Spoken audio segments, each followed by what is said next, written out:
Test 2. You will hear a number of different recordings, and you will have to answer questions on what you hear. There will be time for you to read the instructions and questions, and you will have a chance to check your work. All the recordings will be played once only. The test is in 4 sections. At the end of the test, you will be given 10 minutes to transfer your answers to an answer sheet. Now turn to Section 1. Section 1. You will hear a young student, Andrew, ringing an employment agency inquiring about their services. First, you have some time to look at questions 1 to 7.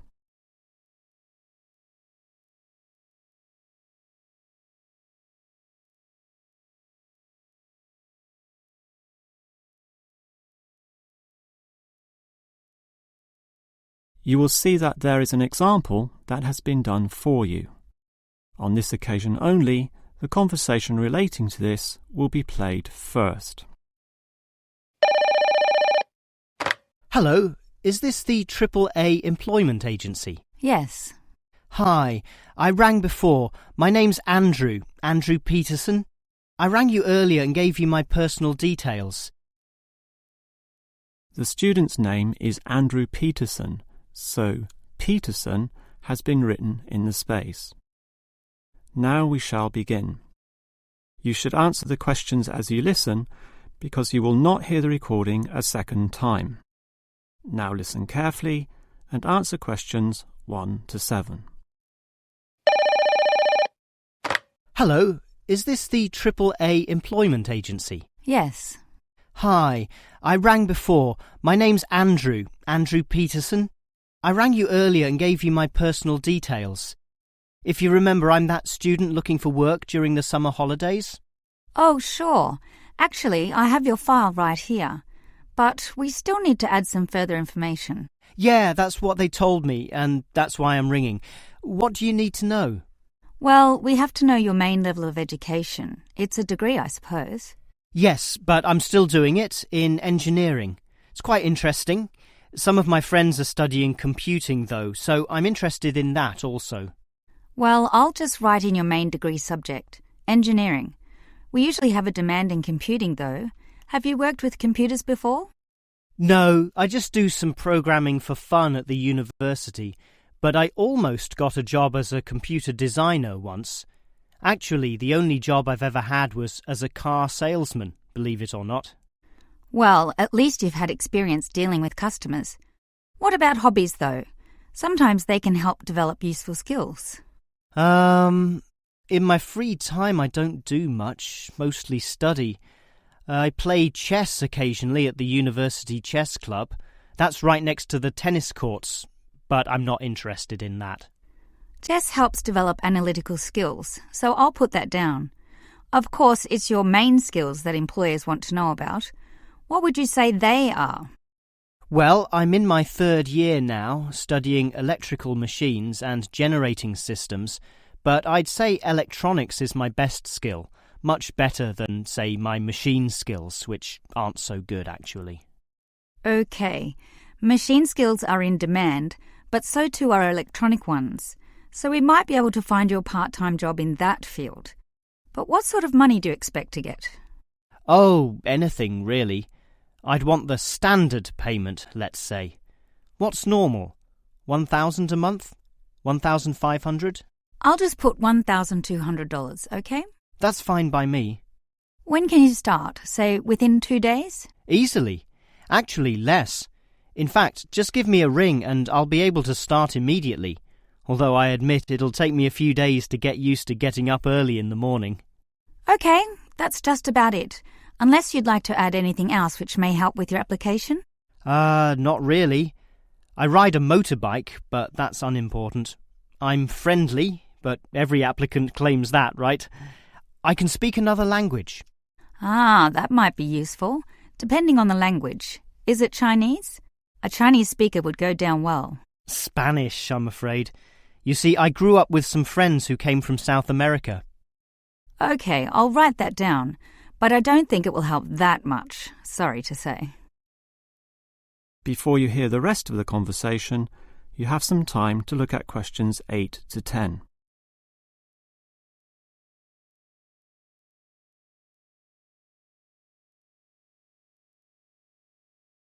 Now listen and answer questions 8 to 10. Well, thanks for your help, and hopefully I'll get a job soon. But can I just ask one more question? Sure. What basically are employers looking for when they interview someone? Oh, many things. Being hardworking, diligent, and focused on your job is good. But surprisingly, it often means you can't see the bigger picture or provide suggestions which help the company move forward. That requires thinking for yourself, outside the box, as they say, and being free of the standard ways of approaching tasks. Employers certainly value that. I guess experience must help, though. It depends. If it involved a routine job, one which didn't exercise your mind, it might not mean that much at all. But since companies are basically composed of people, it is important to be able to get along with others.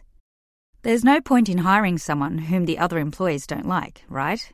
That just causes problems. In fact, I would say that being friendly and approachable ranks far more highly than your academic qualifications.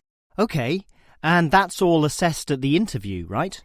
Yes, and your qualifications, experience, and approach to the job, such as whether you can do different things, work overtime, or do long hours, is needed. But those latter qualities are pretty much standard. What may be more important is based on the fact that things inevitably go wrong. Mistakes are made, and someone's got to fix them in a way that creates the least disturbance. People with demonstrated abilities to do this are certainly regarded highly. I see. That's very interesting. That is the end of section 1.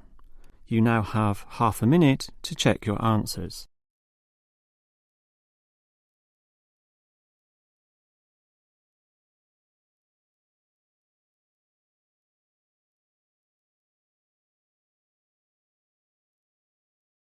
Now turn to section 2. Section 2. You will hear the manager of the fitness centre giving information about the centre to some new customers. First, you have some time to look at questions 11 to 15.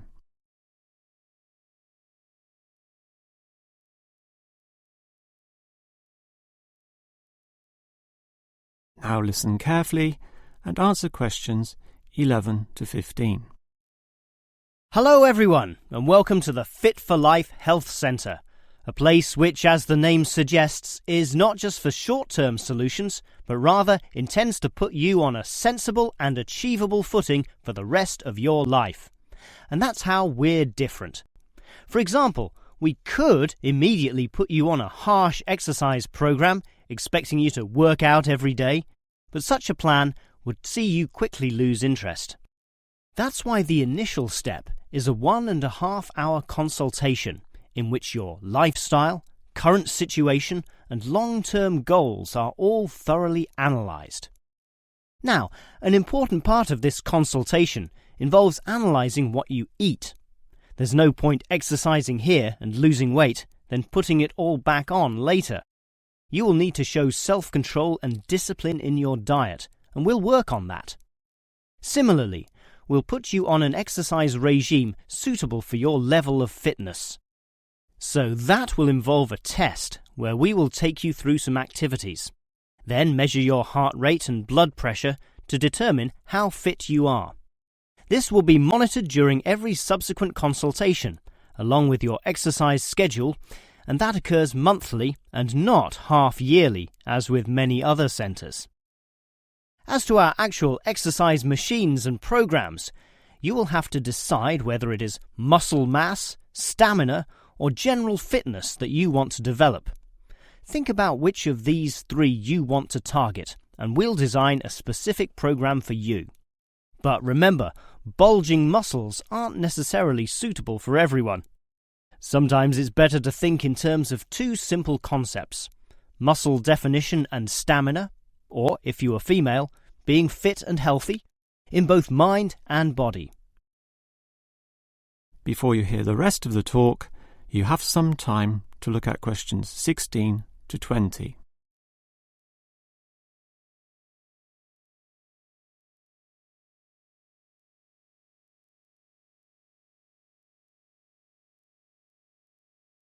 Now listen and answer questions 16 to 20. Now, if you're going to work out at this gym, you'll need to think about your reasons for exercising.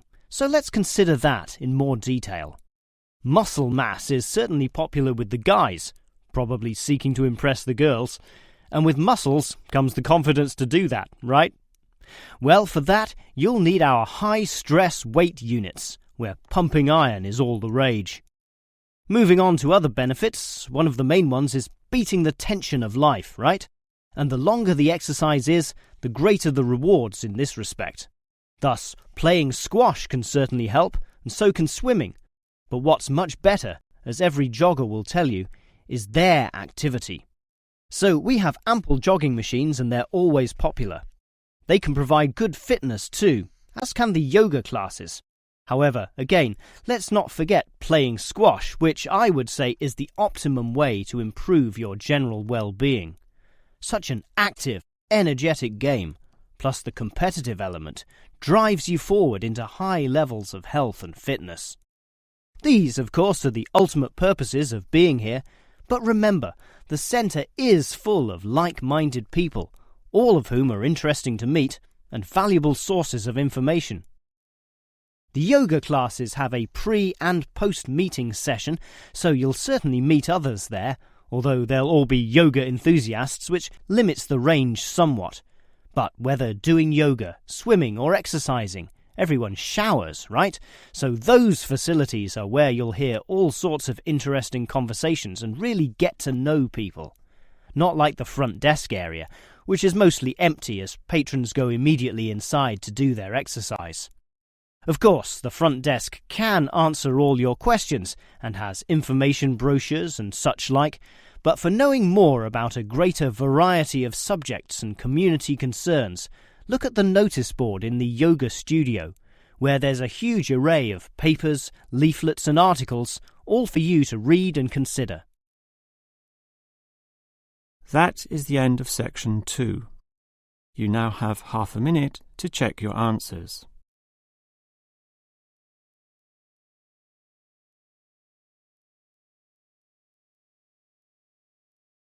Now turn to section 3. Section 3.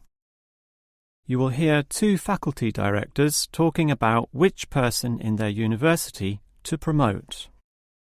First, you have some time to look at questions 21 to 25.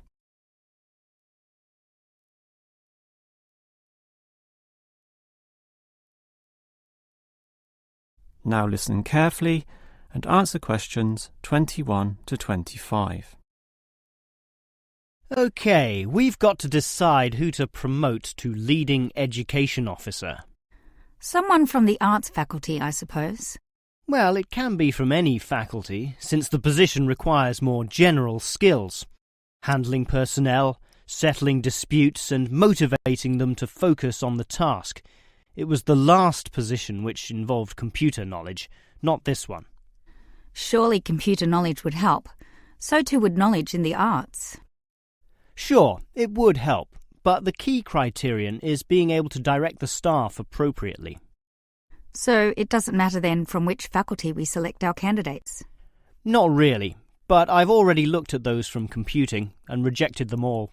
Why? They're all too new, lacking in sufficient experience, whereas these ones from the business faculty are long-timers, so we'll take someone from there. I suppose you're right. The arts faculty doesn't present much in the way of suitable candidates either. But we'll still have to train the person, teach the ropes, as they say, and he or she will have to expect to do overtime as needed. Of course, it can get so busy that if we were open on the weekend, they'd have to work then as well. Just as well we're a Monday to Friday university, right? Right. But are you sure these people will actually want the job? The salary isn't such an improvement on their current ones. I know, but there are benefits. You get overtime rates, a nice place to put your car, as well as additional petrol money if you drive for company purposes, which they'll probably be required to do. But those benefits are quite limited, especially given all the work and responsibility involved. People often don't like that. They prefer the creative freedom of less senior teaching positions. Yeah, I know. But these candidates should realise that if they do this job well, there'll be more promotions down the line. You know how everyone likes having their own office, right? Sure. Well, that would come after a few years, if they're prepared to work hard and grow with the university. Yes, that should attract these people. Before you hear the rest of the conversation, you have some time to look at questions 26 to 30.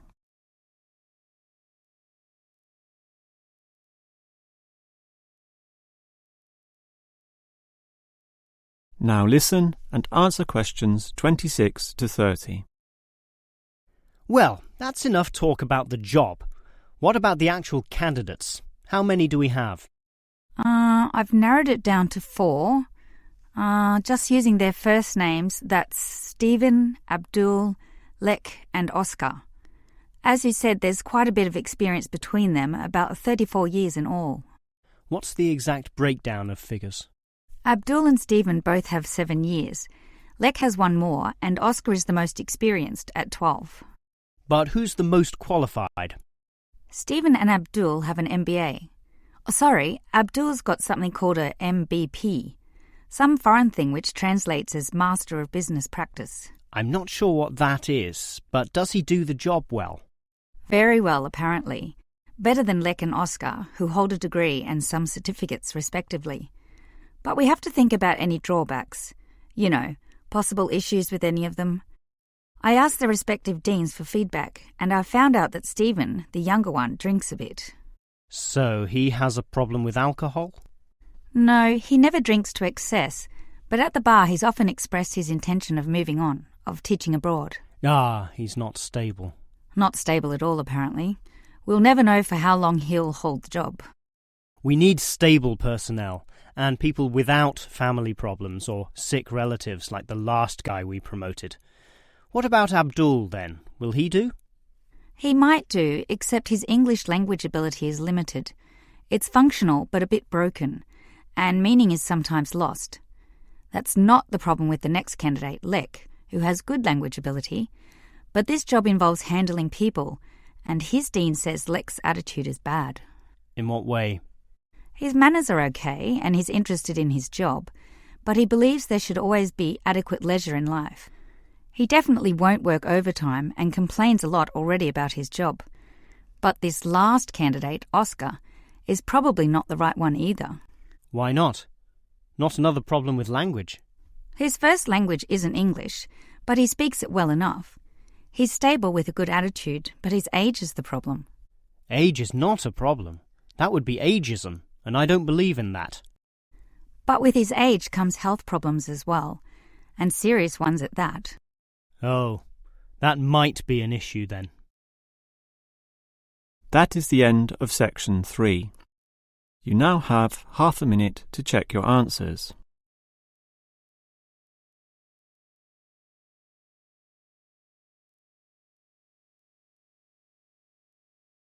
Now turn to section 4. Section 4. You will hear a lecturer talking about caves. First, you have some time to look at questions 31 to 33.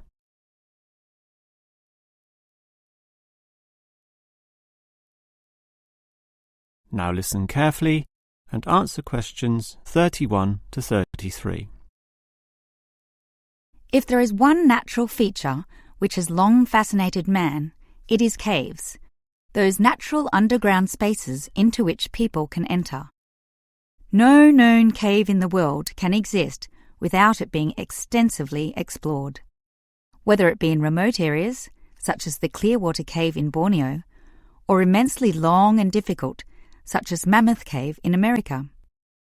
Or perhaps the most challenging, those caves below the water table, full with water, in which case the exploration is known as cave diving. Whatever the case, if the caves are known, as complex and difficult as they usually are, they will be explored. The formal name for the study of caves is speleology, and involves many disciplines such as chemistry, geology, biology, and cartography. or the science of making accurate maps, since the largest caves can be hundreds of kilometres long and highly complicated. If the exploration is just for fun, the activity is known as caving. But with the difficulties and dangers involved, the average caver is often involved with one of these speleological sciences. As for the number of caves in the world, research suggests that only a fraction have been found and documented, mostly in the areas in which caving has long been a popular activity, such as in America, France, or Australia. China, for example, has huge areas of limestone bedrock, prime material for cave formation, and logically must contain among the largest number of caves in the world. Yet only few are documented due to the lack of interest in caving there. Thus, as exploration continues, new caves will be discovered, and it is likely that the numbers could radically change in the future. Before you hear the rest of the lecture, you have some time to look at questions 34 to 40.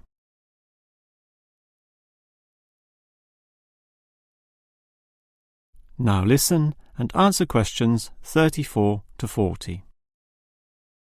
With caves being such mysterious and intriguing places, the obvious question concerns how they form. The most common cause is the effect of slightly acidic water in a process called dissolution. Here, water seeps into the ground and down through rock masses. If this rock is soluble, the water dissolves some of it, and over time, the passage expands to become a cave or cave system. The largest and most common of these involves limestone, although other materials are possible, including gypsum, marble, and even salt. Now, if the cave is formed at the same time as the rock, it is called a primary cave, and the most common of these are lava tubes. When lava from volcanoes flows downhill, the topmost surface cools and solidifies first, leaving the hotter lava to continue to flow beneath. If most of this eventually flows out, a hollow tube is left. The country, Iceland, has some excellent caves of this type, and even far-flung Australia has a few. Finally, there are sea caves, formed from waves pounding into coastal cliffs and eroding into fault lines or softer rock. These caves are usually the shortest, about 50 metres at most, since the erosive action of the waves can only reach a certain distance. However, it is limestone caves which will always be the most interesting. This is due to the presence of limestone formations. As the groundwater seeps downward through the ceiling of the caves, it encounters a different pressure and temperature, causing it to deposit a small amount of its dissolved calcium carbonate. Over time, through the action of millions of drops, this deposition process results in ever-growing masses, known as stalactites, if hanging from the ceiling, or stalagmites, if growing from the floor. Alternatively, the water may flow over a large surface of rock, forming flowstone, and with other sorts of processes, can result in beautiful milky white formations of astonishing complexity. One of the best examples of this, as well as of what surprising discoveries may yet await, is the Lechuguilla Cave in New Mexico. In the 1950s, some cavers heard the sound of wind underneath some large boulders on the cave floor, a clear sign of a deeper passageway. It took until 1984 for a group of cavers to gain permission to start digging, and 2 years later, in 1986, they broke through into a walkable passageway, unlocking one of the longest cave systems in the world, the deepest in America, and some of the most beautiful formations ever found. Unusually, many of these were yellow with sulfur, suggesting that the caves were a result of hydrogen sulfide from nearby oil deposits. This was forced through fracture lines, combining with existing groundwater to form sulfuric acid, dissolving the limestone from the bottom up instead of the normal top-down seepage which characterizes most limestone cave formations. That is the end of section 4. You now have half a minute to check your answers.